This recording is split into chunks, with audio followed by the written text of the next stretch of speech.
Mari saudara-saudara kita buka firman Tuhan di dalam 1 Raja-Raja pasal yang ketiga. 1 Raja-Raja pasal 3. Mulai ayat yang keempat. Pada suatu hari raja pergi ke Gibeon untuk mempersembahkan kurban. Sebab disitulah bukit pengorbanan yang paling besar. 1000 korban bakaran dipersembahkan Salomo di atas mezbah itu. Di Gibeon itu Tuhan menampakkan diri kepada Salomo dalam mimpi. Pada waktu malam berfirmanlah Allah, mintalah apa yang hendak kuberikan kepadamu. Lalu Salomo berkata, engkaulah yang telah menunjukkan kasih setiamu yang besar kepada hambamu Daud ayahku. Sebab ia hidup di hadapanmu dengan setia, benar dan jujur terhadap engkau. Dan engkau telah menjamin kepadanya kasih setia yang besar itu dengan memberikan kepadanya seorang anak yang duduk di tahtanya seperti pada hari ini. Maka sekarang ya Tuhan Allahku, engkaulah yang mengangkat hambamu ini menjadi raja menggantikan Daud ayahku, sekalipun aku masih sangat muda dan belum berpengalaman. Demikianlah hambamu ini berada di tengah-tengah umatmu yang kau pilih. Suatu umat yang besar yang tidak terhitung dan tidak terkira banyaknya. Maka berikanlah kepada hambamu ini hati yang faham menimbang perkara untuk menghakimi umatmu dengan dapat membedakan antara yang baik dan yang jahat.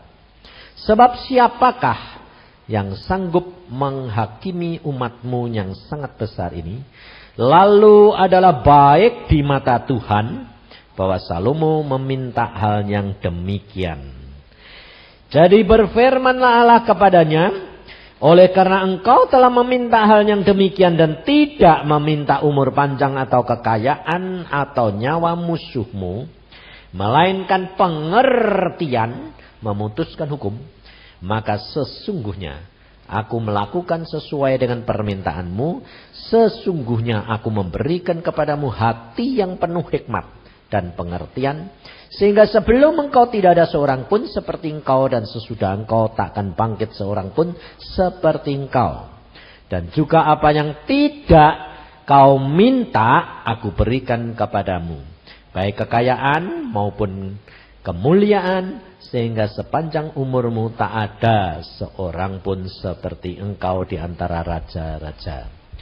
Dan jika engkau hidup menurut jalan yang kutunjukkan dan tetap mengikuti segala ketetapan dan perintahku, sama seperti ayahmu Daud, maka aku akan memperpanjang umurmu. Lalu terjagalah Salomo, ternyata ia bermimpi. Sampai di sini saudara. Saudara yang kasih dalam Tuhan, saudara, kita sudah membaca firman Tuhan dan suatu kenyataan bahwa Tuhan kita yang diperhatikan itu adalah hati. Hati itu lebih penting saudara. Dunia roh itu ada di dalam hati. Tetapi kenyataan kita hidup di dunia ini lebih mementingkan dunia roh, hati, atau lebih mementingkan daging? Lebih penting daging. Padahal kalau saudara dan saya tadi baca, Salomo pada waktu dia masih muda, dia diangkat jadi raja, dia sadar ketidakkemampuannya. Dan dia minta kepada Tuhan adalah hati yang bisa menimbang yang baik dan benar. Dan apa yang diminta oleh Tuhan, oleh Salomo kepada Tuhan, tidak hanya itu saudara yang diberikan. Bahkan ada bonusnya. Kekayaan, kemuliaan, Ya kan? Terus masih ada yang dijanjikan lagi. Kalau kamu setia ditambah panjang umur. Loh. Maka dari itu saudara, kita itu kalau menjadi orang Kristen, jangan tanggung-tanggung. Sebab kalau nanggung itu rugi. Contohnya kayak Didi. Betul tak? Hah? Loh, dia Kristen loh. Kristen, KTP. Ya dah. Jadi Kristen ya Kristen, tapi nanggung. Surga ndak, neraka ndak. Ya dah. Maka dari itu saudara, kita jadi orang Kristen tuh jangan rugi. Sebabnya apa? Sebab kalau saudara tidak mengenal akan Tuhanmu, engkau rugi.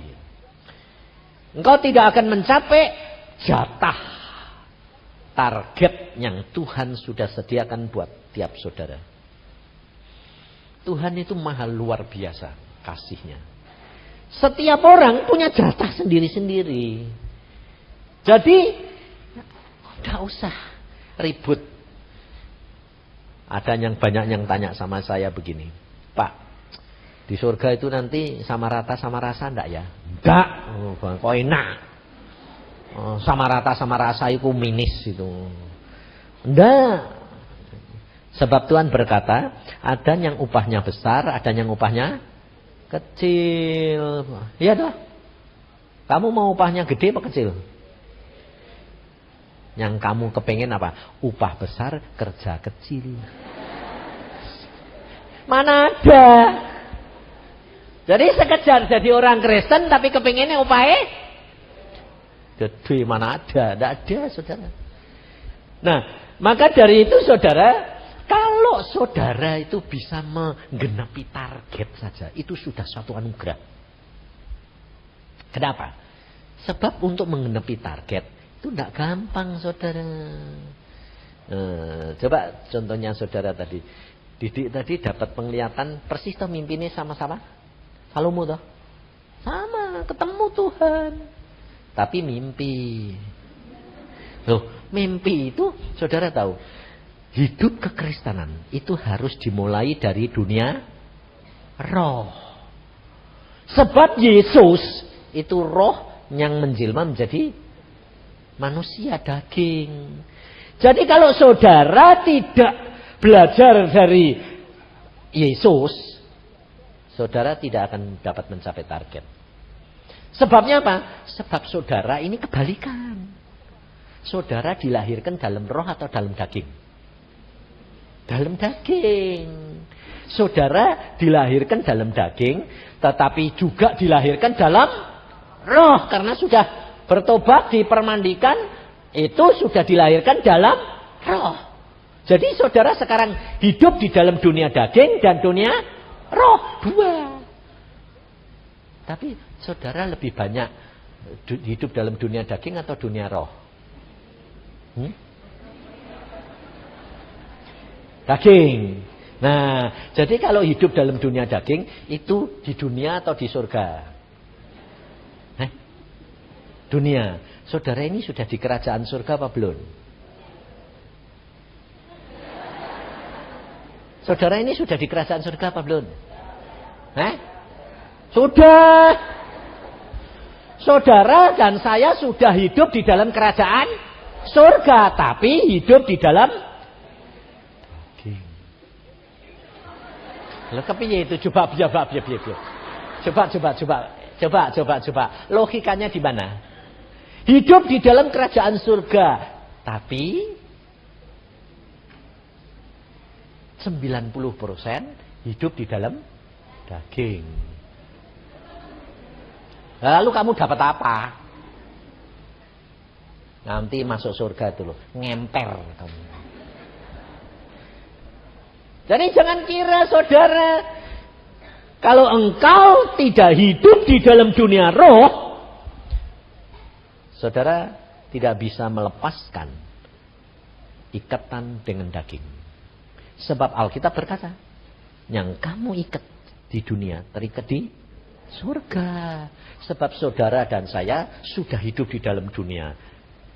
kerajaan surga, sehingga Tuhan mengajar saudara, jelmakan roh menjadi daging. Jelmakan firman, rema, roh, Yesus menjadi satu kenyataan dalam hidup.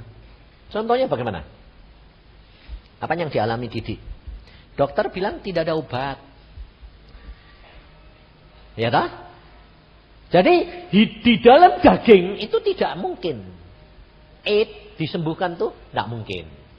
Tapi setelah dia ketemu Yesus, firman, ngerti? Lalu Yesus berkata apa? Kamu sudah sembuh, tidak perlu obat.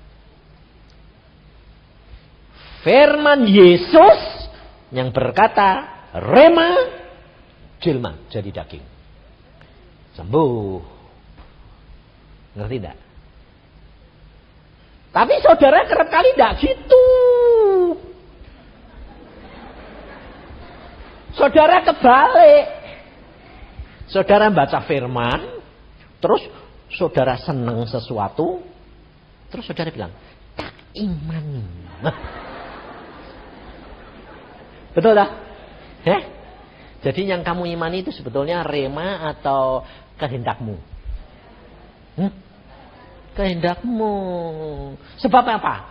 Sebab kamu masih hidup di dalam dunia daging. Contohnya anak muda ini.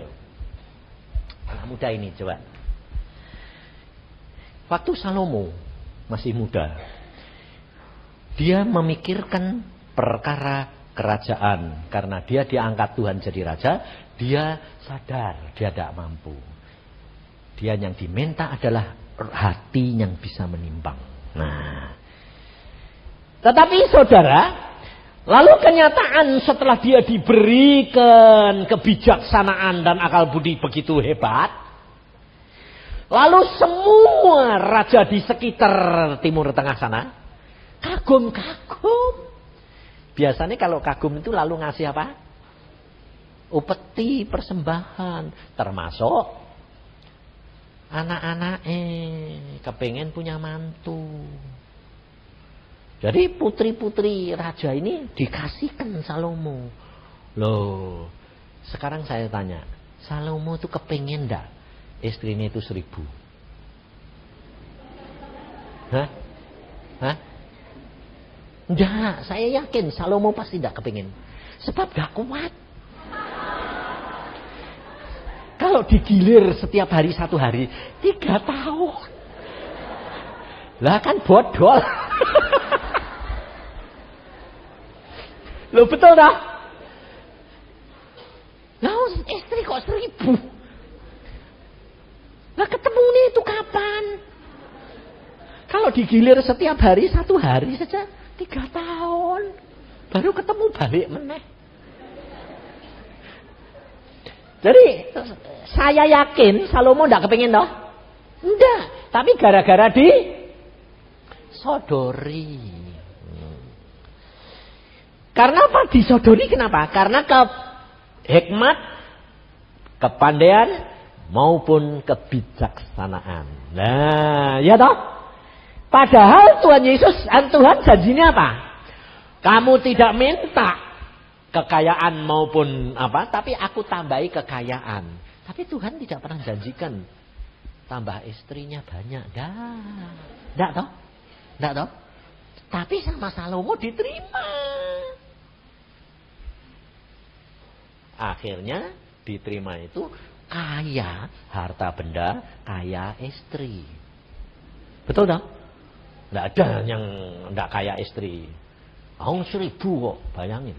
Aku sampai geleng-geleng. Sampai tidak bisa bayangin saya itu. Tuhan, istri kok 1000. Punya 1 repot istri. Betul enggak? Menyesuaikan itu repot. 1 jalur. 2 lebih repot meneh ya toh? Cakar-cakaran. Ini 1000 bayangin. Ya apa ndak makan hati? Saudara, gara-gara istrinya banyak, karena berkat yang berlimpah, apa terjadi? Hati Salomo tidak sepenuh hati kepada Tuhan. Maka dari itu akhirnya berkat yang disediakan oleh raja-raja ini menjadi apa? Jerat. Nah, saudara tidak sadar itu. Saudara tidak sadar bahwa hidup kekristenanmu kerap kali itu kamu kejerat dengan apa yang kamu kira itu berkat. Maka dari itu saudara, kita harus menjaga apa? Motivasi hati kita yang tulus terhadap Tuhan. Kalau saudara tidak menjaga motivasi hati, pasti jalanmu menceng. Tidak mungkin. Kenapa? Karena Tuhan berkata di dalam Yohanes 15, firman-Ku yang membersihkan kamu. Jadi kalau saudara dan saya kurang membaca firman, pasti menceng. Karena apa? Karena kita itu selalu cenderung selalu berbuat dosa. Menyenangkan hati atau menyenangkan daging? Daging, saudara. Lah, coba tanyain sama Didi. Didi tadi tidak cerita. Dia gara-gara ke Jakarta, terus kurang pergi ke gereja, perginya ke disko, ya nah. Karena apa? Karena bergemerlapan di berkat-berkat itu yang Tuhan berikan. Kira-kira kalau dia tidak punya duit ke disko, ngapain? Betul tidak? Jadi hati-hati saudara. Tapi kalau saudara dan saya menjaga hati, Tuhan itu semua disediakan saudara. Berkat itu gampang. Tidak masalah buat Tuhan. Sebab kalau kamu minta hati kepada Tuhan yang benar, motivasi hati, semua disediakan. Lihat, Salomo minta cuma hati menimbang, ditambahi kekayaan, kemuliaan.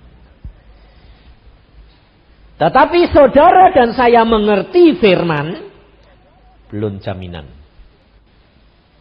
Salomo mengerti firman. Bahkan dia sendiri mengatakan dalam karangannya. Coba kita baca di dalam Amsal. Di dalam Amsal itu karangan dia, saudara. Dia berkata begini, di dalam Amsal 22. Amsal 22 ayat yang keempat. Dia berkata begini, ini karangannya dia sendiri. Ganjaran kerendahan hati dan takut akan Tuhan adalah kekayaan, kehormatan, dan kehidupan. Loh, luar biasa toh? Dia tahu, dia ngajar, dia pengkhotbah. Loh, pengkhotbah itu karangannya siapa? Salomo. Tapi dia sendiri jatuh. Ngerti saudara? Makanya saya bilang, kamu saudara itu harus berdoa untuk hamba-hamba Tuhan. Karena hamba-hamba Tuhan itu susah masuk surga. Kenapa? Karena bisa ngomong tapi tidak bisa melakukan.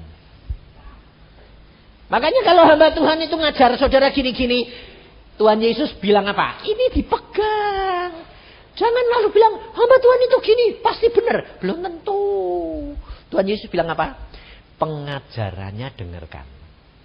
Tapi perbuatannya jangan.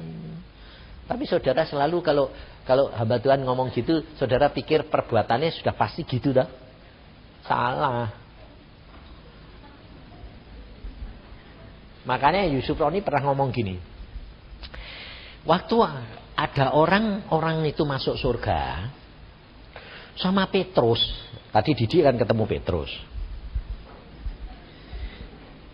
Sama Petrus disalami. Tapi waktu hamba Tuhan masuk surga, dirangkul, diciumi sama Petrus. Lalu orang-orang yang di surga bilang ini, Petrus, kamu ndak adil dong. Saya masuk surga kok cuma mbok salami. Kalau hamba Tuhan kok mbok cium-cium sih? Mbok rangkul-rangkul. Petrus jawabannya apa? Kamu tahu? Kalau kamu itu loh masuk surga itu biasa. Percaya masuk, percaya masuk. Tapi kalau ada hamba Tuhan bisa masuk surga, itu ajaib.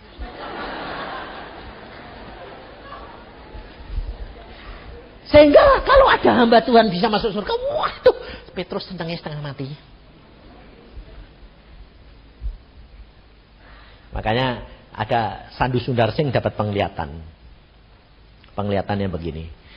Pada waktu Sandu Sundar Singh itu masih hidup, dia dapat penglihatan. Dia kenal seorang hamba Tuhan yang masih terkenal di Amerika.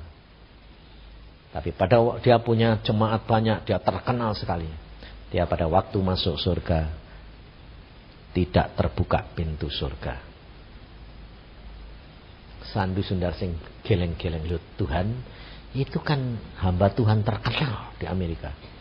Tuhan mesem aja. Kenapa? Dia masih terikat dengan hal-hal duniawi. Maka dari itu saudara, kamu harus sadar. Yang dipentingkan oleh Tuhan itu hati. Bukan pikiranmu, bukan daging. Kalau engkau cinta Tuhan, Tuhan tahu hatimu. Segala suatu keinginanmu dicukupi. Diberikan. Tapi saudara harus belajar mengerti caranya bagaimana. Menyenangkan Tuhan, hatinya Tuhan dulu. Jangan kamu punya kesenangan didahulukan. Dahulukan Tuhan. Jangan kayak anak muda. Anak muda kalau mau Tuhan berikan aku jodoh. Sembayangnya sudah baik. Langkah pertamanya sudah baik. Tuhan, jodohku mana ya? Baik toh sudah toh? Tanya itu baik. Tapi selanjutnya bilang apa? Milih. Itu tuh. Nanti kalau dia sudah ketemu seneng, baru itu ya Tuhan. Nah, kalau sudah itu ya Tuhan, lalu dicari firman. Wah, cocok. Nah, tak imani. Lalu nanti kalau sudah kawin, lalu sudah jadi, tak cocok. Lalu jawabnya bilang, Tuhan kok ngasih, kok kayak gitu, kurang ajar enggak? Lalu Tuhan bilang, loh yang ngasih kamu, yang ngasih dia sama kamu tuh siapa?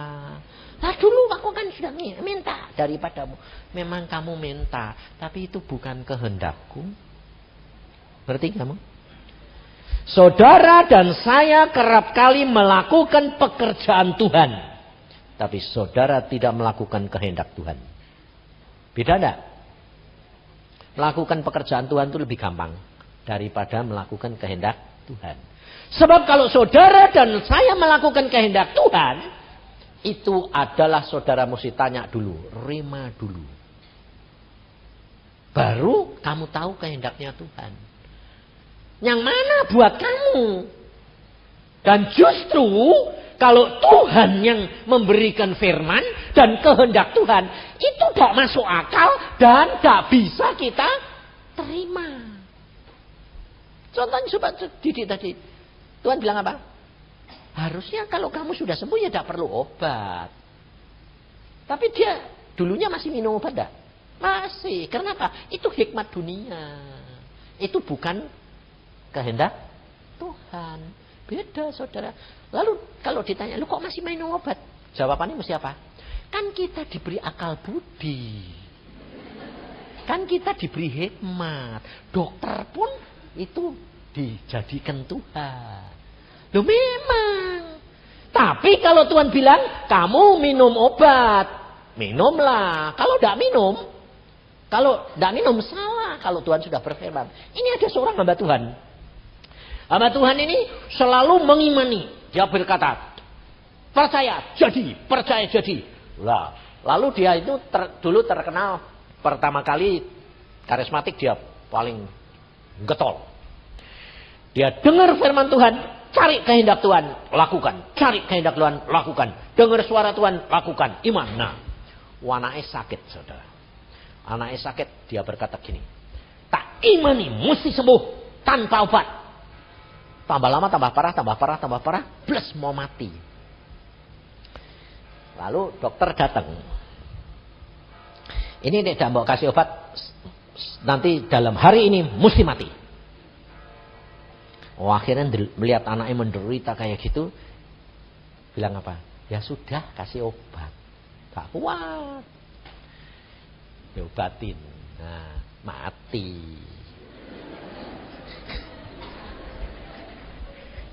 Loh, saudara, ngerti? Ternyata kenapa? Karena imanmu goyah. Kompromi. Nah, ini beda sama saya. Waktu Iin anak saya sakit, umur 11, pada waktu dia umur 11 sakit, dia kena meningitis, dia panas terus sampai akhirnya saya kasih obat. Saya enggak anti obat, enggak, wong aku dokter dewek kok. Nah, kalau saya anti obat kan nanti saya praktek udah laku, bangkrut aku. Saya dulunya dokter gigi, tapi tahun 80 saya sudah praktek. Nah, saya kasih obat, tidak sembuh, panasnya tidak turun. Akhirnya teman saya spesialis, saya bilang, ini kenapa? Wah, kena meningitis anakmu. Dan tidak ada obatnya ini, tidak bisa. Genjot apa, tidak bisa. Nanti kira-kira 10 hari, buta, terus tuli, terus idiot. Wah, repot ini. Aku terus lapor ke Tuhan, saya berargumentasi. Tuhan, anakku dan ini embojai lah bilang. Apalagi aku nanti mau jadi hamba Tuhan, tapi punya anak edan ini piye ini aku. Terus saya doa.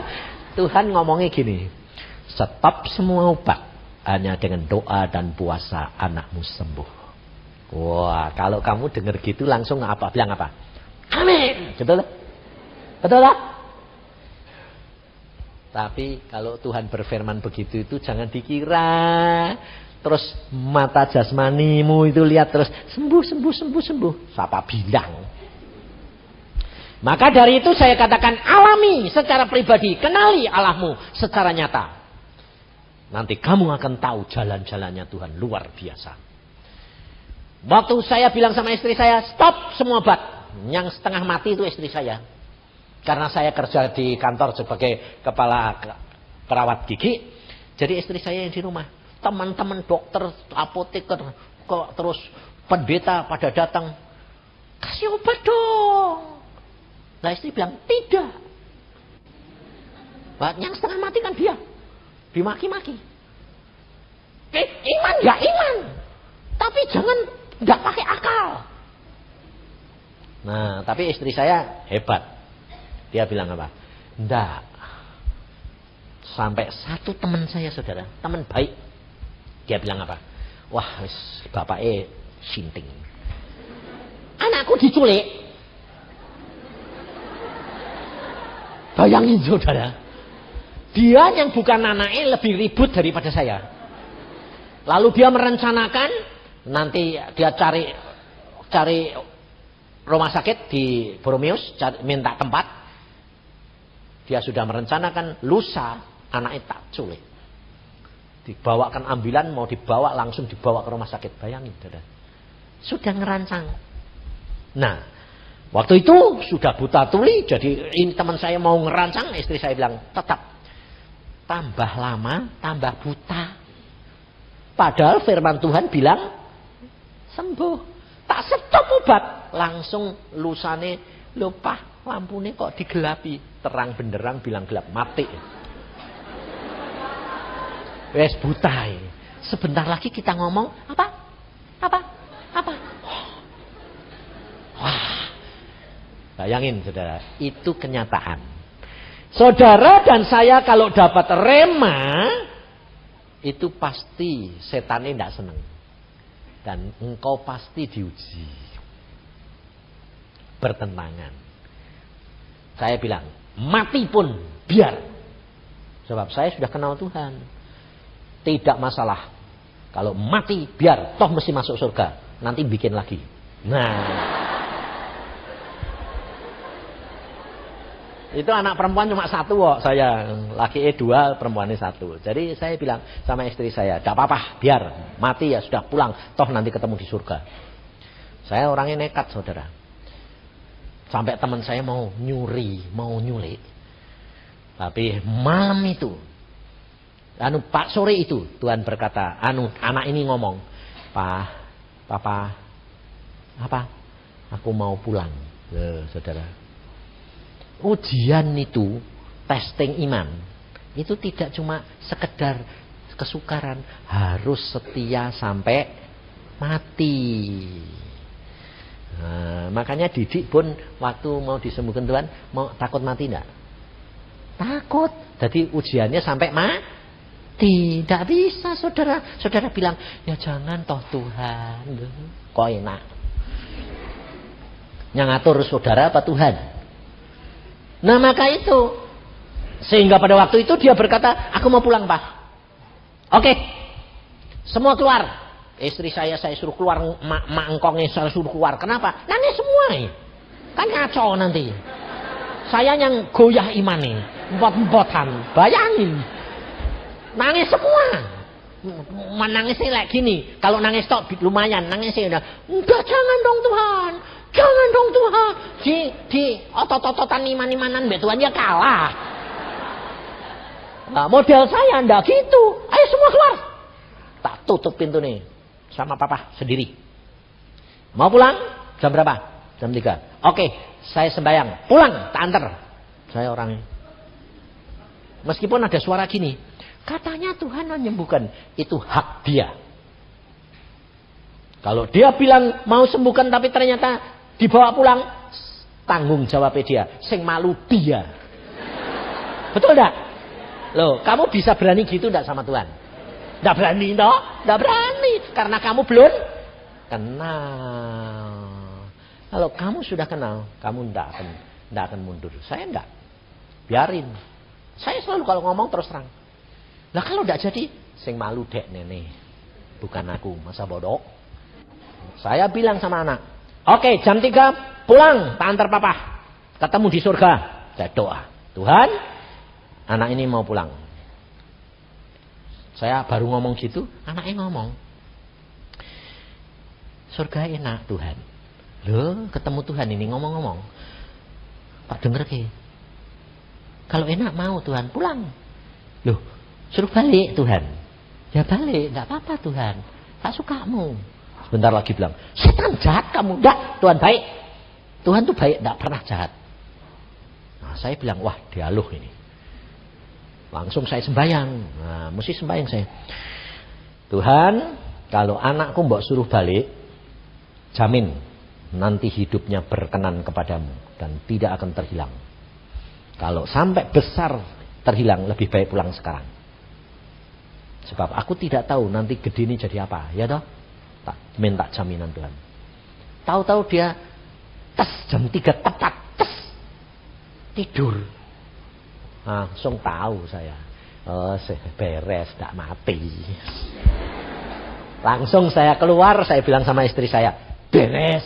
Beres bagaimana? Pokoknya tidak jadi mati. Tapi tidur, belum ada apa-apa saudara. Maka dari itu, hidup dengan Tuhan, itu mesti langkah demi langkah. Jangan mikir-mikir yang terlalu jauh. Saat itu terus tenang, sudah tidur terus ini. Tidak bangun-bangun. Dari jam 3 sore sampai jam 2 malam. 12 terus. Tapi dilihat, oh tidak mati. Napas, tenang tidur. Aku bilang, biarin tidur, tidak apa-apa. Jangan dibangunin, tidak apa-apa.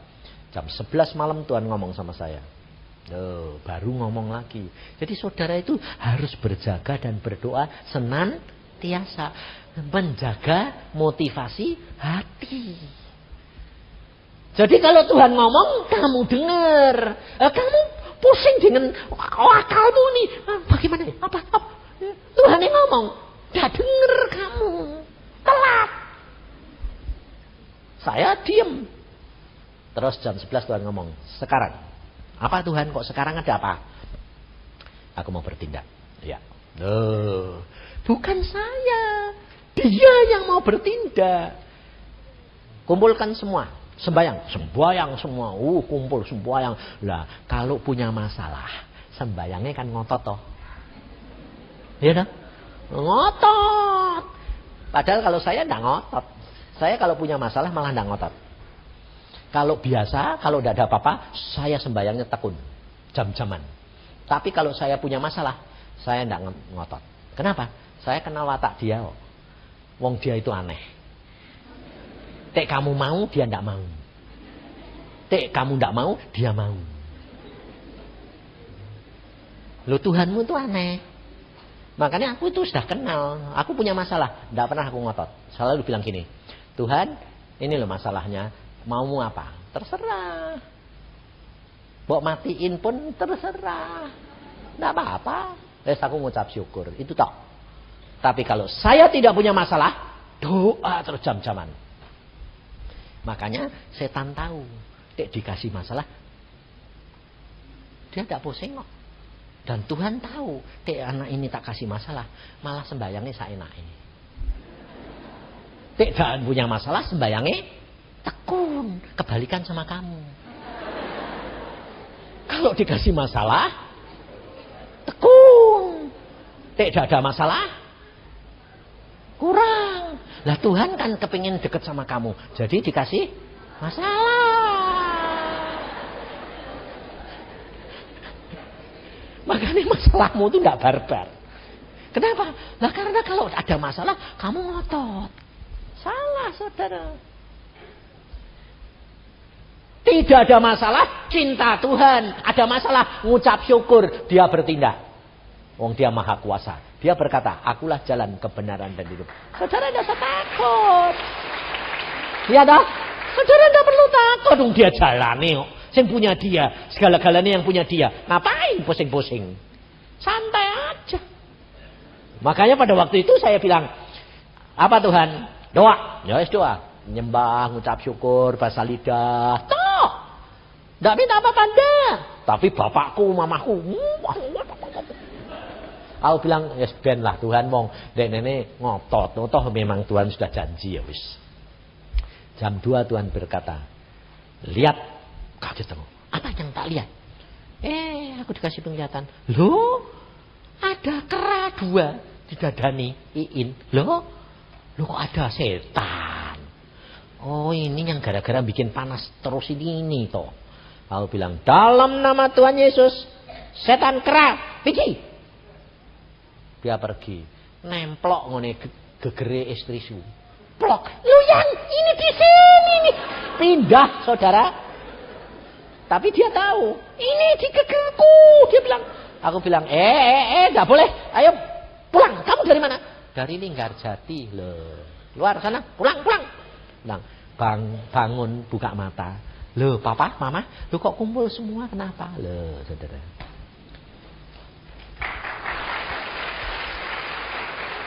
Sembuh. Saat itu sembuh total. Nah, besoknya temanku datang bawa ambilan. Saya masih di kantor. Dia bilang gini, mana Iin? Mau tak bawa ke rumah sakit? Keluar, ada apa Om? Bingung dia. Hah? Loh, kamu sudah sembuh? Sudah? Ya wong lusa kemarin. Iya, baru tadi malam Om. Baik kok. Saudara, bagi Tuhan tidak ada barangnya. Maka dari itu saudara, hiduplah dengan Tuhanmu. Engkau tidak perlu takut apapun yang terjadi, tidak perlu takut. Aku ngalami semua. Yang namanya lumpuh pernah. Nah nyatanya saya sembuh, enggak kurang-kurang, artinya lumpuh kan. Biasanya dia lumpuh kan enggak bisa sempurna toh. Saya mana sempurna? Wong Tuhan bilang sembuh, benar. Mati pernah. Makanya saya bisa cerita orang mati. Kalau mati itu wong gampang. Napas berhenti 3 kali tarik napas, glek. Terus keluar, nanti yang keluar persis kamu. Makanya saya lihat keluar, loh, kok ada Yusa 2? Oh itu tubuh, oh ini jiwa sama roh. Saya bisa cerita saudara. Lalu saya bilang gini, oh Yusa mati. Lah, saya ngucap syukur. Tidak seperti Didi. Nah, Didi belum kenal pada waktu itu. Sekarang saya yakin dia tidak takut mati. Saya bilang, Tuhan, aku pulang. Aku mati. Langit terbuka. Saya ketemu. Tuhan Yesus duduk di atas tahta. Aku bilang, Tuhan, aku pulang. Tuhan ini mesem gini. Tak boleh. Loh, bayangin saudara. Aku bilang, loh Tuhan, aku mau pulang. Tugasmu belum selesai. Nanti aku jemput kamu sendiri. Aku kepengen pulang. Nggak. Selesaiin tugasmu dulu. Terus aku bikin alasan. Jantungku berhenti. Aku bilang gini. Tuhan bilang apa? Nggak masalah. Jantung berhenti kok nggak masalah. Nah, kalau nggak Tuhan itu siapa lagi bayangin. Dia cuma gini. Lihat. Saya bilang, ada apa? Tangannya ini. Ting. Sinar. Trrrr, masuk ke jantung saya. Meledak. Lu jalan. Aku bilang, jalan. Jantungnya duk lo jalan. Ayo masuk. Nggak mau. Tangan Tuhan itu jadi panjang. Saya dijumput tok. Dilempar. Pluk. Masuk. Loh. Kalau saudara itu nggak ngalami. Saudara takut mati. Benar? Makanya kalau istri saya itu kalau sakit. Kalau dia bilang, yang pembuluh darah Anda sana kok tengkukku kok mau pecah siang. Sebab dia itu punya kelemahan. Kelemahannya apa? Pembuluh darahnya rapuh. Nah, saya dulu waktu pacaran sama dia enggak tahu. Enggak tahu. Wong saya dikasih dia itu belum kenal sama dia. Mimpi itu sudah ketemu. Ada perempuan jalan. Dik. Aku bilang, perempuan kok jalannya kayak kuda. Tapi Tuhan bilang, itu jodohmu. Aku bilang, aku kepengen yang gitar kok kamu kasih tipis. Aku bilang gitu. Tuhan bilang, itu yang paling baik buat kamu. Bayangin saudara. Kalau kehendak Tuhan itu bukan kehendak kamu. Jangan batasi Tuhan. Kepengen yang gini. Saya itu loh dulu ngalami. Saya bilang, Tuhan aku kepengen yang gitar. Dikasih yang tipis. Aku bilang, Tuhan kok tipis sih Tuhan. Tuhan bilang apa? Itu terbaik. Dan saya sekarang umur saya 63. Saya aminkan. Itu memang luar biasa. Sebab kalau saudara nurut Tuhan. Persis kayak Salomo. Minta hati yang menimbang, dapat tambah bonus kekayaan kemuliaan. Saya minta yang gitar, dikasih yang tipis. Saya dulunya tidak tahu saudara. Ternyata setelah kawin sama saya, punya anak, kan berat badannya tambah. Wong dulunya 37, kan mongkok. Mongkok jadi gitar. Betul lah? Betul enggak?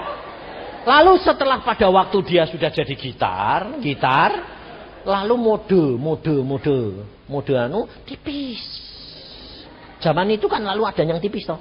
Seneng yang tipis toh. Nah, saya jadi tidak kepingin toh. Mau ngaku sudah pernah punya.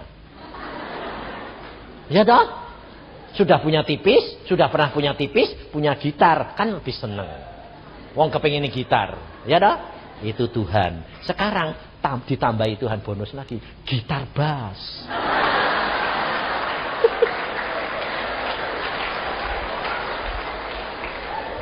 Tuhan luar biasa toh? Ya makanya kalau sama Tuhan tuh loh saudara, lakukan firman Tuhan itu nanti kau akan melihat kemuliaan Tuhan demi kemuliaan Tuhan. Jadi saya itu tambah lama, tambah tua gini, tambah seneng karena apa? Mengalami 3 generasi. Ya tipis, ya gitar bass. Karena dulunya beratnya itu 37, sekarang 73.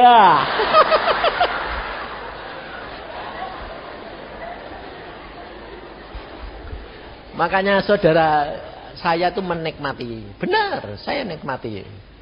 Saya tambah lama sama dia tambah sayang. Kenapa? Sebabnya sekarang kan gede. Tek kemana-mana ndak tak gandeng, tek jatuh kan repot.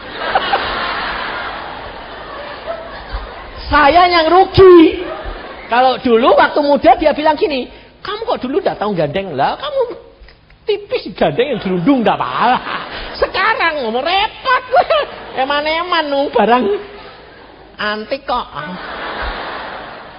Loh, saudara, hidup dengan Tuhan itu tambah lama tambah manis. Jangan hidup kayak orang dunia.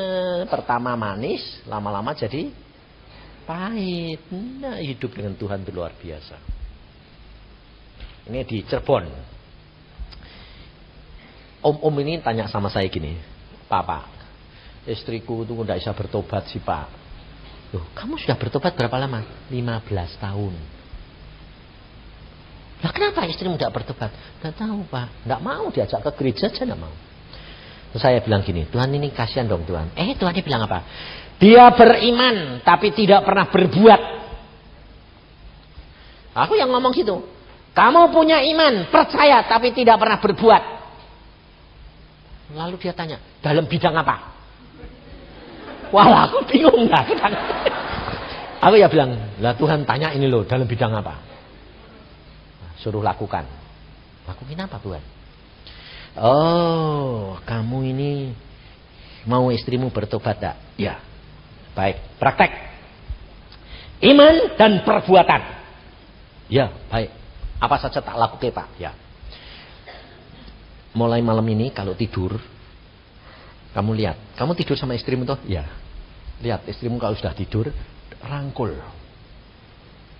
Jangan sebelum tidur. Nanti dia nolak. Sudah tidur rangkul. Rangkul terus kamu ngomong dalam hati, dalam nama Tuhan Yesus bertobat. Tapi jangan keras-keras. Nanti mencelat nanti. Kamu bilang dalam nama Yesus bertobat. Dalam nama Yesus bertobat. Pelan-pelan dalam hati wai. Lakukan tiap hari. Nanti dia bertobat. Saudara tahu? 15 hari kemudian. Cuma 15 hari loh. Kok ditunggu 15 tahun? Dia mau ke gereja minggu-minggu, istrinya tanya, "Loh Pak, mau kemana?" "Mau ke gereja." "Aku ikut." Aneh enggak? Sampai dia, "Ma, mau ikut?" "Ya." "Kenapa?" "Aku mau bertobat." "Kenapa, Ma?" "Karena Papa mulai 15 hari yang lalu berubah."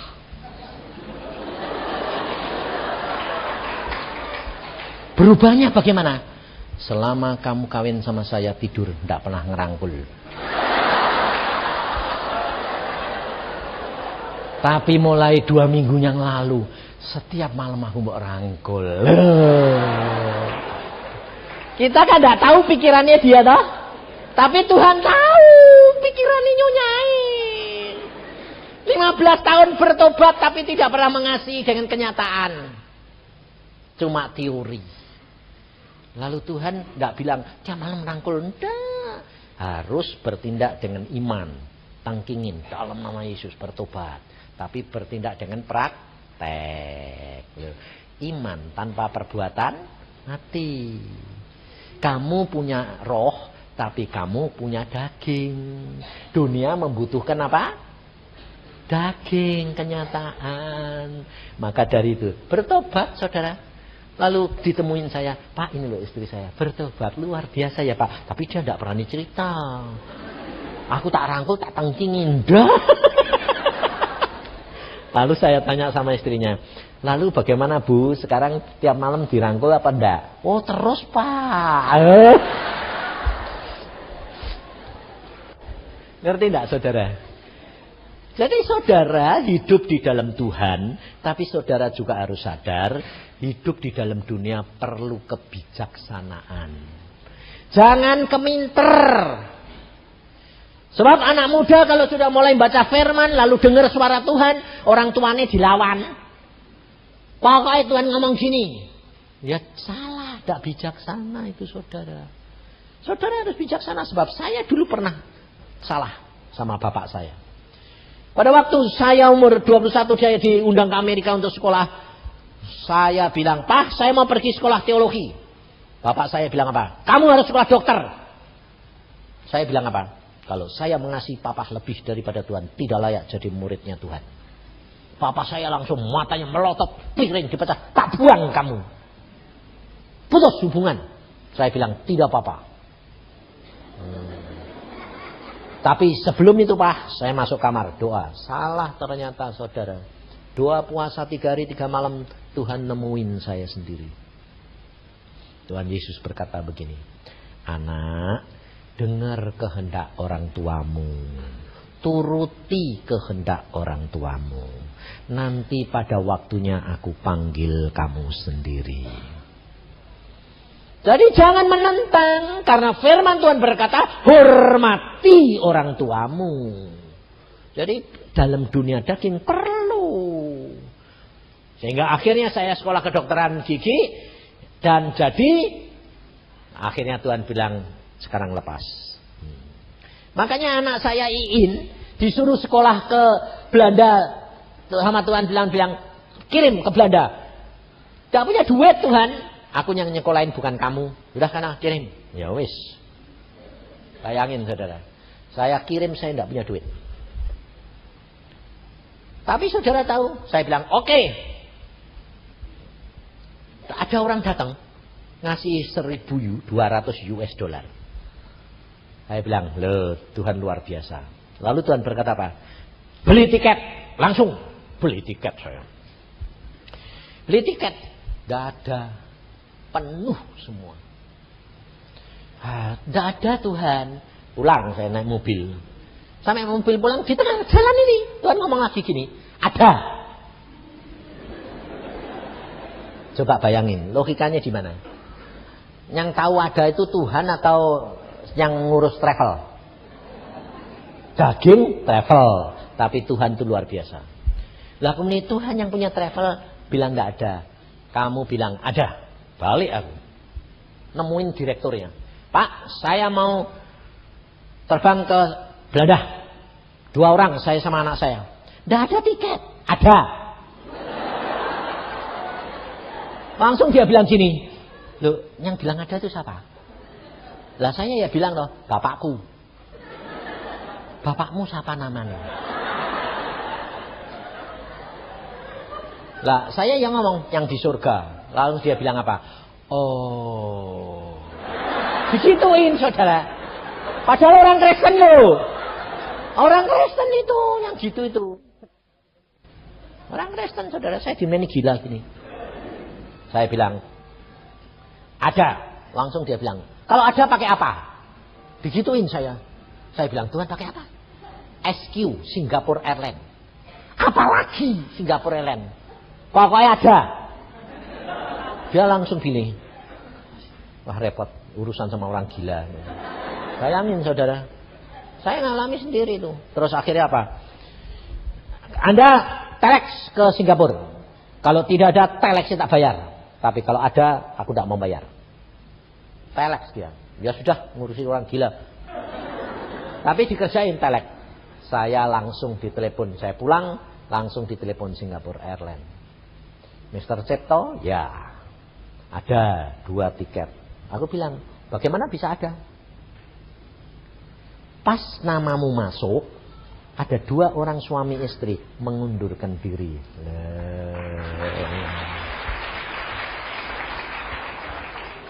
Tuhan itu hebat toh. Iya, makanya tidak usah posen. Tapi kalau nurut rema itu dianggap kayak orang gila. Tapi kamu takut dianggap orang gila toh? Sebabnya apa? Malu toh? Malu itu gengsi enggak? Sombong. Makanya enggak lihat mujizat. Saya enggak peduli. Akhirnya saya punya. Saudara tahu saya punya tiket, enggak punya visa.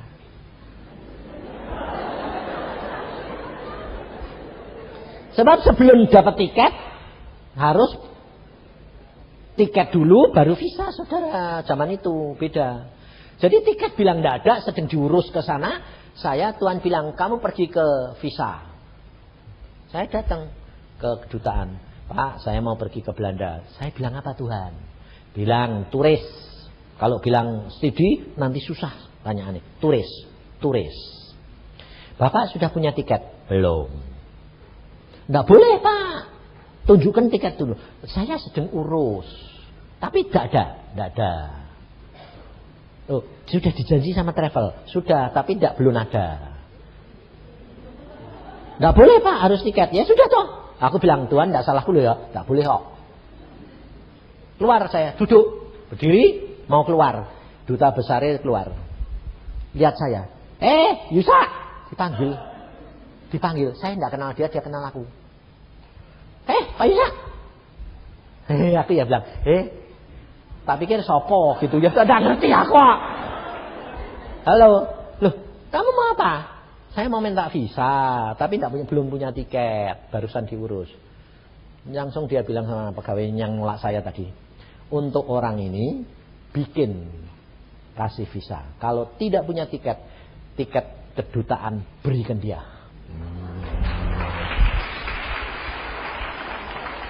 Aneh dah. Aneh nurut Tuhan dulu, aneh-aneh. Makanya ikut Tuhan tuh lumayan, ngeri-ngeri sedep. Ngadepi daging ngeri, tapi jalan selalu dibuka. Tuhan luar biasa. Enak dah, sampai di sana jeblet. Saudara tahu, sama Iin bingung aku bahasa Belanda tidak bisa, bahasa Inggris tidak bisa. Lalu waktu diperiksa di airport, nggak boleh dua-dua saudara, satu-satu ditanyai. Wah, Iin bilang gini, Pak, nanti ditanyai aku tidak bisa Belanda, tidak bisa Inggris. Aku ya tidak bisa. Nah terus piye Pak? Jawabnya piye? Gak usah jawab. Nah terus piye? Ikat. Kamu karunia lidah, Papa karunia lidah, ngomong dalam nama Yesus, tidak boleh tanya.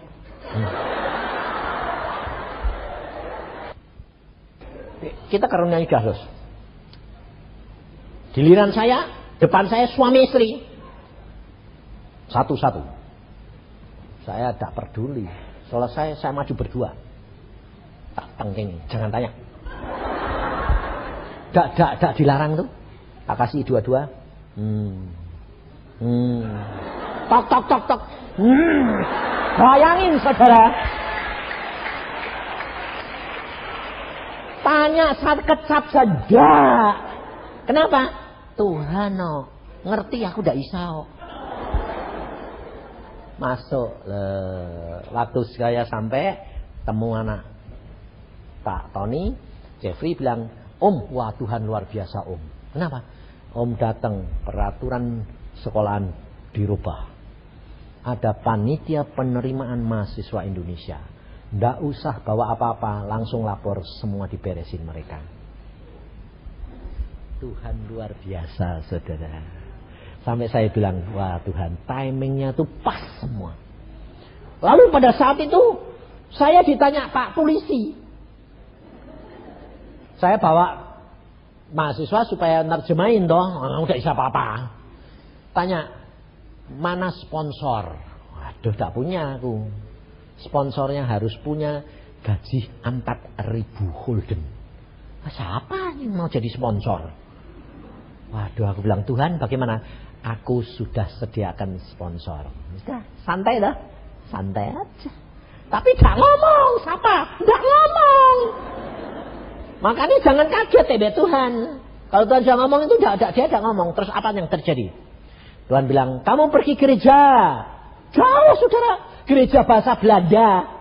Lah aku bilang, loh Tuhan, gereja Indonesia ada kok. Belanda, aku kan gak ngerti. Nurut wae, ya wis. Ada gereja Belanda aku ya kayak kera atau ya dikelek adik tahu apa. Ternyata sak jam itu perlunya apa saudara?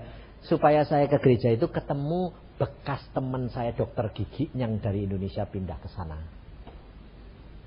Si Venki. Loh, Pak, kok di sini Anda? Iya, saya mau nyekolah ke anak. Oh, saya tahu, kamu butuh sponsor toh. Saya sponsormu. Luar biasa enggak Tuhan itu? Sudah begitu, dia tempatnya di Dordrecht. Iin di Delft. Dikirim sponsor itu surat. Saudara tahu, saya bawa ke kantor polisi. Polisi ini bilang apa? Tidak boleh. Loh, sponsornya harus orang yang duduk di Delft. Mateng aku. Aku terus bilang gini sama Tuhan, Tuhan ini bagaimana? Tuhan jawabnya apa? Tanyain. Aku ya bilang sama dia, tanyain. Tanyain apa Om? Oh iya, tanyain apa? Tuhan ngomong gini, tanyain, kamu tuh polisi enggak? Lucu dah. Aku ya nurut gak tahu ya. Wong dia memang ya polisi. Aku bilang gini, kamu polisi enggak? Tanya. Kamu polisi enggak? Lah polisi ini ya bingung tuh ya. Lu ya aku polisi. Dia bilang, aku polisi. Terus aku bilang, ya polisi toh Tuhan. Terus Tuhan ngomong apa? Yang ngecap surat ini siapa? Tanyain. Yang ngecap surat ini siapa? Kan polisi toh. Tidur deh. Kamu polisi, dia polisi. Kok kamu enggak percaya mbak polisi? Langsung dia manggil-manggil gini. Oh ya aku yang gila ya. Lawang ini polisi Belanda, aku ya polisi Belanda. Kok aku tanya enggak percaya mbak polisi? Terus langsung oke, beres. Ya, saudara Tuhan. Maka dari itu kalau saudara itu berjalan dengan Tuhan, langkah demi langkah, saudara tidak perlu takut. Jangan minta gini. Nah, Tuhan tuh senang bikin ketegangan. Tapi selalu ada jalan keluar. Itu Tuhan kamu. Seneng dah ikut Tuhan. Makanya aku bilang ikut Tuhan tuh seneng. Ngeri-ngeri sedep. Tidak masalah saudara. Engkau akan melihat kemuliaan Tuhan demi kemuliaan Tuhan. Asal kamu membayar bagianmu. Tuhan akan bayar. Yang penting, saudara perhatikan Salomo. Salomo pada waktu dia tua, dia tidak dengan sepenuh hati ikut Tuhan. Akhirnya Tuhan marah. Maka dari itu saudara dan saya jaga motivasi hati. Selalu berkenan kepada dia. Dengan segenap hati dahulukan dia, maka dia akan mendahulukan kamu. Amin. Mari kita berdoa. Tuhan Yesus, firman-Mu sudah hamba sampaikan. Dan Engkau lihat keadaan anak-anak-Mu di tempat ini. Tidak ada seorang pun di antara mereka yang tidak punya masalah. Maka dari itu Tuhan, apa yang Engkau katakan hamba sampaikan. Saudara, ingat bahwa Tuhanmu tidak pernah berubah. Saat ini katakan masalahmu di hadapan Dia. Tapi ingat, jangan kehendakmu, tetapi biar kehendak Dia yang jadi.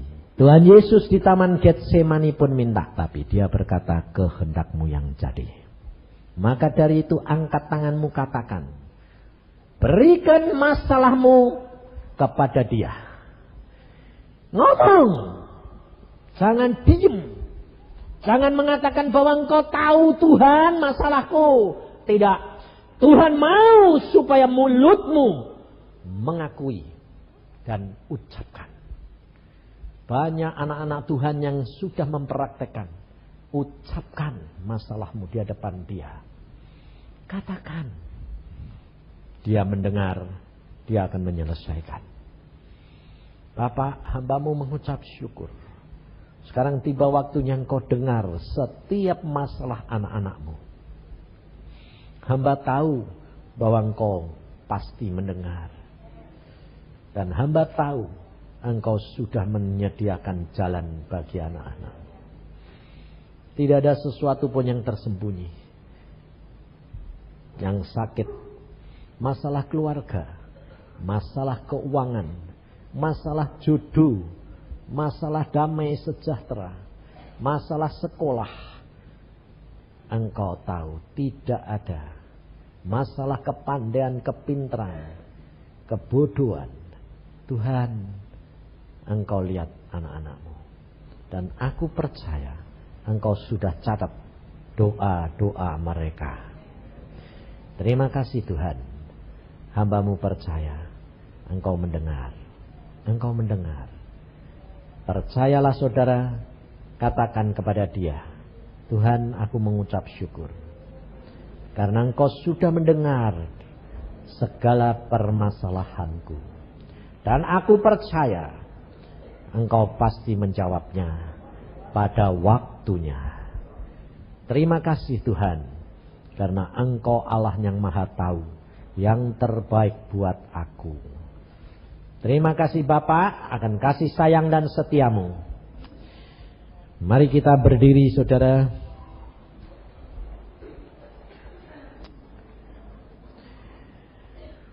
Berterima kasihlah. Terima kasih Bapak. Katakan. Koye keria kata syakata kaya karata sakata kaya karata sikikikia karata sokoto koye kikia karata sakataka. Terima kasih Tuhan akan kasih sayang dan setiamu. Hamba-Mu percaya Engkau menerima. Terima kasih, ucapan terima kasih anak-anak-Mu. Dan hamba yakin Engkau sudah menerima semua dan Engkau segera akan melaksanakan jalan keluar yang Engkau sudah sediakan. Koya karata shikikia karata san. Haleluya. Haleluya Yesus.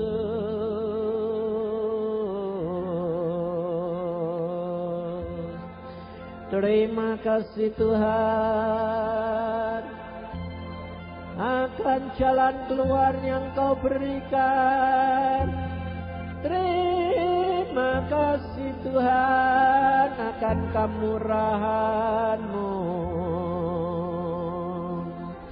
Koe kiarata syakata kaya karata shikia karata sok. Koe kiarata syakata kaya karata se. Haleluya.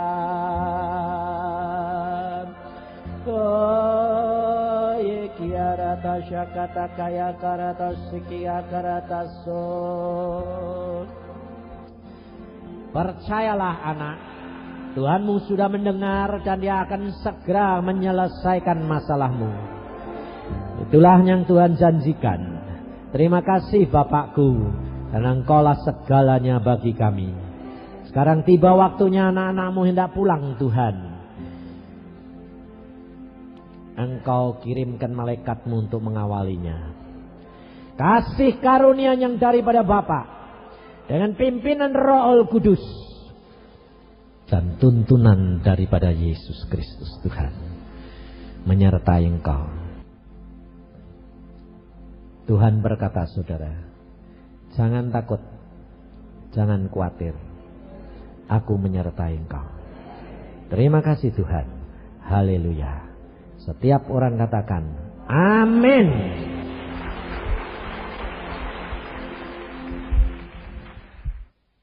Akan mendengarkan satu kesaksian dari seorang anak Tuhan, bagaimana Tuhan menyelamatkan dia.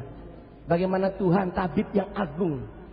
Dia tabib di atas segala tabib. Dia melakukan sesuatu bagi orang yang berseru kepadanya.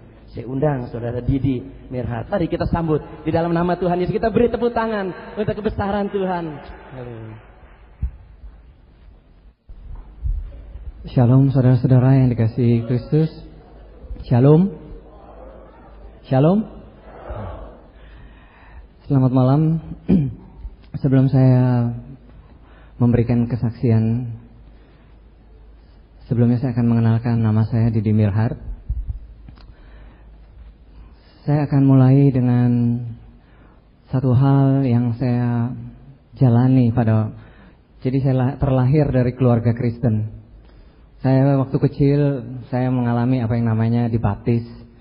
Lalu waktu beranjak dewasa, katanya kalau mau ikut perjamuan lebih baik harus ikut katekisasi dan DCD.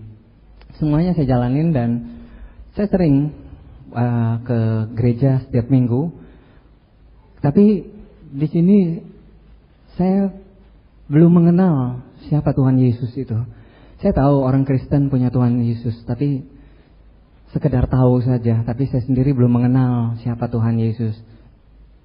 Sehingga akhirnya pada waktu saya pindah ke Jakarta, saya yang tadinya lebih sering ke gereja, boleh dibilang hampir setiap minggu. Cuma waktu itu saya belum lahir baru, jadi ya itulah rutinitas yang saya jalanin ke gereja setiap minggu. Tapi sekarang saya sudah lahir baru dan saya sudah hidup di dalam Yesus. Dan saya sudah mengalami semua prosesi-prosesi itu. Dan terus terang saya merasa damai, sukacita ada di dalam Yesus. Kalau saya tahu begini, hidup saya lebih baik dari dulu aja begini gitu. Kenapa baru sekarang? Oke, jadi singkat ceritanya saya jarang ke gereja. Lalu saya mulai berkenalan dengan kehidupan malam. Terutama di Jakarta ini kuat sekali kehidupan malam. Bahkan sampai sekarang. Saya yang biasanya kalau saya ke disco, terus terang aja saya ke diskotik yang makin lama makin menarik buat saya. Ya, iblis sudah bekerja di situ. Jadi saya tadinya kalau ke disco tuh biasanya hanya malam Minggu atau hari Sabtu, malam Minggu, hari Jumat malam Sabtu. Tapi saudara-saudara yang dikasihi Kristus, sejak tahun 93 saya berkenalan dengan apa yang namanya drugs, obat-obatan. Saya sudah coba semuanya, kecuali satu yang akhir-akhir ini lagi marak dibicarakan, putau. Saya tidak terlibat dengan itu. Jadi sejak tahun 93 sampai tahun 97 saya benar-benar terlibat terus dengan namanya kehidupan malam. Kalau ditanya sempat ke gereja enggak? Wah, boro-boro ke gereja. Itu kalau tadinya saya pergi ke disco hanya malam Minggu atau malam Sabtu, sekarang saya bisa tinggal dari hari Jumat sampai hari Senin baru pulang. Karena apa? Karena saya terlibat, karena saya dipengaruhi obat-obatan tadi. Kalau dikasih daftarnya, saya rasa maksudnya saya akan tandain, saya sudah coba semuanya. Jadi karena saya makin lama makin jauh dari Kristus, dari Tuhan Yesus, kehidupan saya makin lama makin nggak benar. Terus terang saya akui. Lama-lama saya merasa bahwa saya ini kalau keingat ke gereja itu hanya kalau hari Natal saja. Jadi saudara-saudara, saya terlibat dengan obat-obatan ini dari tahun 93 sampai akhir 97, tepatnya bulan Oktober. Pada waktu itu saya mengalami apa yang namanya demam dengan panas tinggi. Jadi panasnya itu kalau saya ukur pada waktu itu 44 sampai 45. Kepala saya rasanya sakit sekali, pusing sekali ya. Tapi saya sendiri juga takut untuk ke dokter. Saya takut untuk periksakan ke dokter. Jadi sampai akhirnya saya lawan sendiri. Bulan Oktober itu saya nggak kemana-mana, saya di rumah. Dan panas yang boleh dibilang saya belum pernah merasakan apa yang namanya lahar gunung berapi. Tapi kurang lebih seperti itu. Jadi dia dalam sehari itu bisa 5 kali menyerang saya. Panasnya itu mulai berawal dari atas pinggang saya, terus naik. Wah, kalau udah mulai saya merasakan gejala-gejala bahwa panas tingginya akan datang lagi, itu saya tuh ya mungkin karena saya belum di dalam Tuhan Yesus, jadi saya hanya ya seadanya aja. Saya pikir ya udah, kalau emang ini penyakitnya saya lawan, saya mau tahu sampai di mana, kedagingan juga ya. Lalu sampai akhirnya bulan Oktober saya kolaps ya. Saya jatuh, lalu saya dibawa ke rumah sakit. Saya pindah-pindah, ada kurang lebih 3 rumah sakit. Pondok Indah, Cinere, dan yang terakhir MMC ya, yang di Kuningan. Di situ saya dirawat, tapi saya merasakan banyak sekali gitu obat-obatan. Maaf ya kalau ada dokter atau perawat di sini. Saya bukan maksudnya mau menjatuhkan atau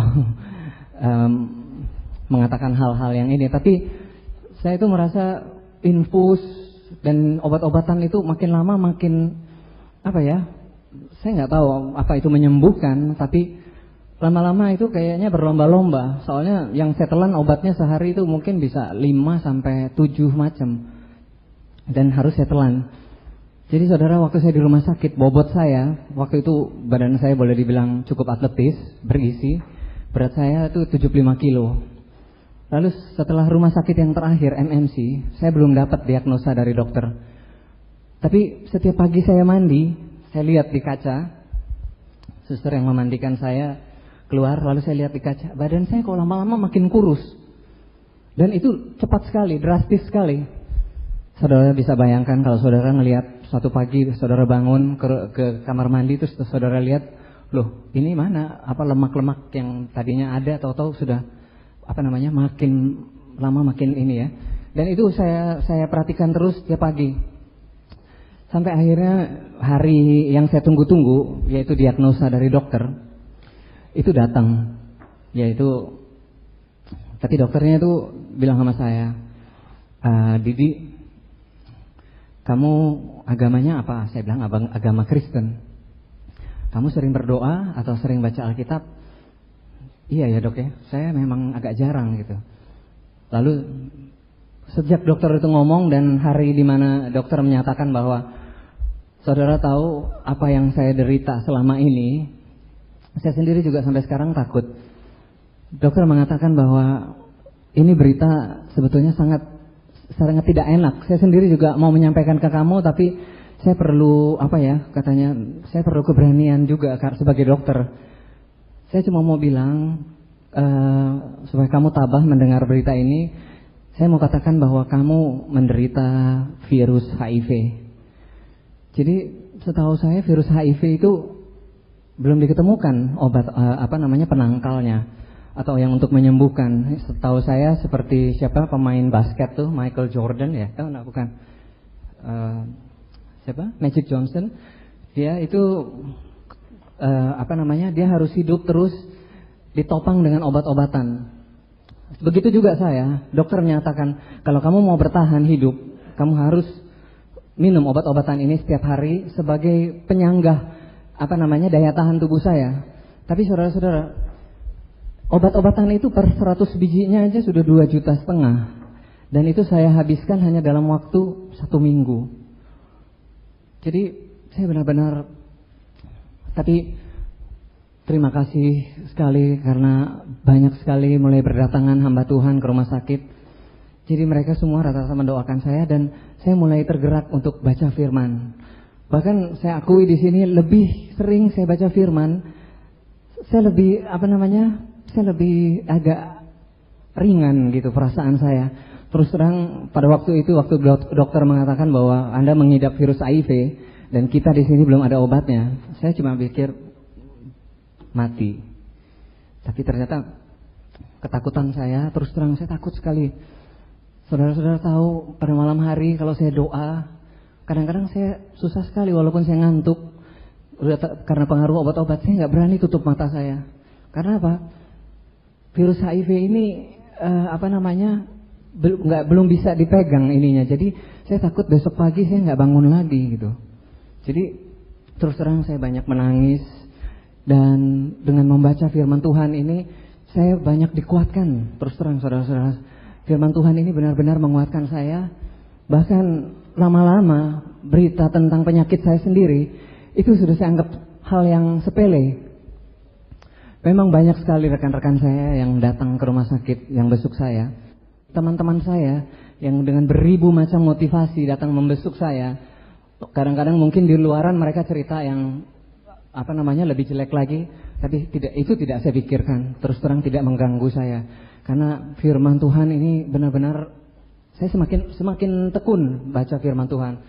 Lalu akhirnya saya pulang ke rumah karena buat apa di rumah sakit bayar rumah sakit mahal-mahal. Waktu di rumah, satu malam saya sempat baca Lazarus, mengenai Lazarus. Saudara tahu, saya diberi penglihatan di mana di situ Tuhan berjalan dengan Lazarus. Lalu Tuhan bertemu dengan Petrus. Lalu Petrus bilang sama Tuhan, Tuhan, kenapa Tuhan panggil? Perlu saudara ketahui bahwa saya di situ yang saya lihat dari penglihatan itu, saya sudah terbaring di dalam peti mati. Jadi Tuhan bilang, kenapa kamu kamu tahu siapa ini, Didi, saudara kita Didi? Iya Tuhan, jangan Tuhan panggil dia sekarang, karena masih banyak lagi, pekerjaan Tuhan yang harus dia lakukan. Satu hal yang saya mau sampaikan di sini, siapa saya ini? Siapa saya yang udah bergelimangan dosa, sudah jauh meninggalkan Tuhan, Kristennya juga Kristen KTP, itu pun juga kalau sempat ketulis di KTP. Kalau kita sudah terbaring di rumah sakit seperti itu dengan infus dan segala obat-obatan, itu popularitas, kekayaan, apalagi disebutin aja, itu nggak ada artinya apa-apa. Dan saya bingung, siapa saya ini sebetulnya? Di mata Tuhan, kayaknya saya udah terlalu jauh ada di dalam dosa. Tapi ternyata pertobatan saya menangis dengan hati yang hancur. Bahkan saya merendahkan diri di hadapan Tuhan. Saya bilang, ampun Tuhan, kalau saya tahu semua ini membuat Tuhan murka, saya minta ampun Tuhan. Dan saudara-saudara, Tuhan ternyata memperhatikan, Tuhan melihat doa saya, Tuhan mendengarkan doa saya, dan Tuhan melihat hati saya yang benar-benar dengan tulus datang dengan hati yang hancur.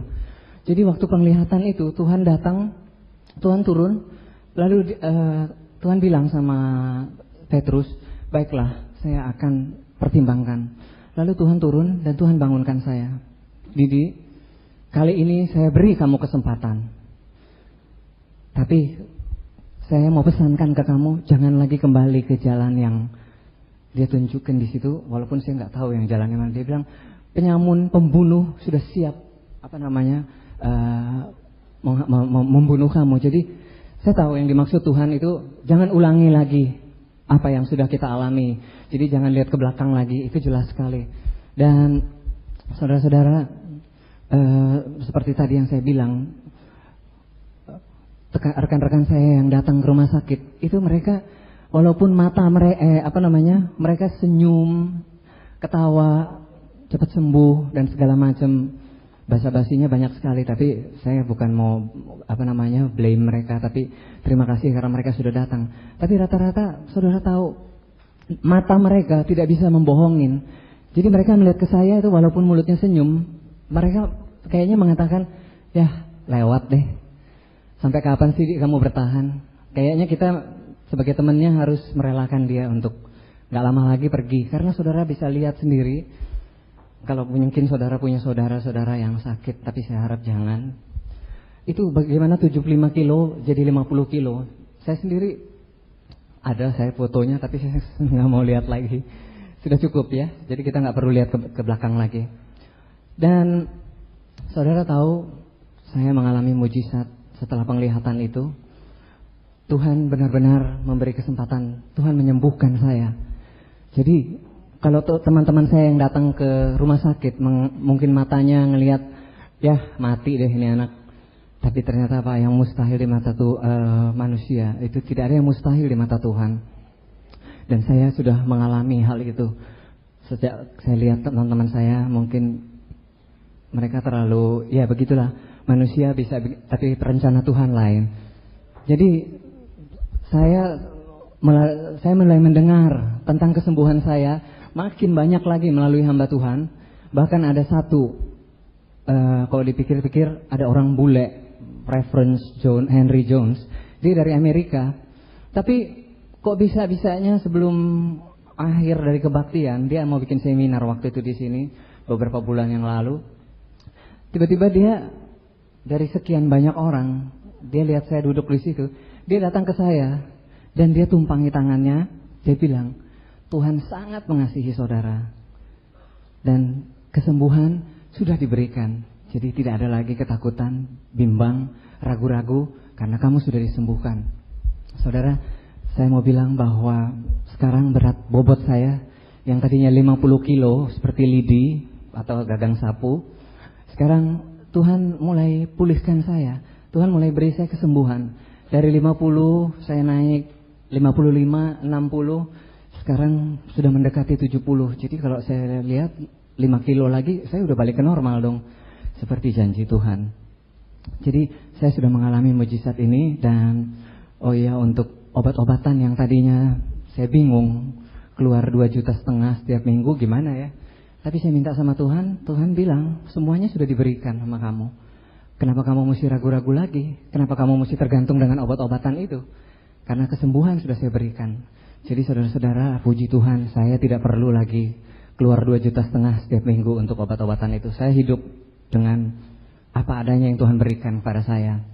Dan satu hal yang saya mau bilang juga, kepala saya ini kebetulan dikontrak untuk satu produk shampoo. Mungkin ada yang sedikit mengenal saya melalui TV, atau saya dikontrak oleh Pantene. Saya itu sudah lama sekali dikontrak. Mungkin saudara-saudara yang dikasih Kristus juga tahu, kalau di TV itu sudah sering sekali rambut suamiku.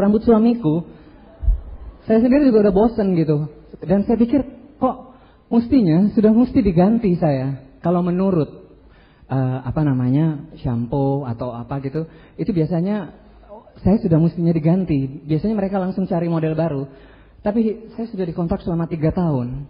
Dan pada waktu saya keluar dari rumah sakit, tiba-tiba saya mikir juga ya. Bukan berarti saya di sini mau kasih tahu ke saudara bahwa saya mulai mikir akun saya yang sudah mulai menipis bayar rumah sakit. Bukan itu. Tapi di sini saya mau katakan, Tuhan itu, kita punya Tuhan yang luar biasa. Tuhan kita sungguh ajaib. Saudara tahu, lagi lesu-lesunya akun saya setelah bayar obat-obatan dan rumah sakit. Tiba-tiba saya ditelepon, Pak Didi masih di alamat yang sama, ya kita mau kirim surat kontrak baru. Tiba-tiba kontrak saya dengan bisnis ketombe itu diperpanjang ternyata satu tahun lagi, walaupun sekarang sudah ada gantinya. Saudara-saudara, di sini Tuhan ternyata bukan hanya memberikan kesembuhan. Saya yang tadinya bergelimangan dengan dosa, saya meninggalkan Tuhan. Tapi tiba-tiba dalam sekejap, kita nggak bisa bilang siapa sih saya. Tapi dalam sekejap Tuhan rubah saya melalui terbaringnya saya di rumah sakit. Tuhan merubah saya untuk hidup kudus. Jadi saya sekarang benar-benar merasakan sukacita. Saya sudah mulai mengalami lahir baru, dan saya juga sudah dibaptis selam dan yang lain-lainnya, pelepasan. Dan saya berterima kasih dan puji syukur karena Tuhan telah melimpahkan mujizat bagi saya, dan saya yakin mujizat ini juga akan terjadi bagi saudara-saudara. Tuhan menyertai saudara. Amin.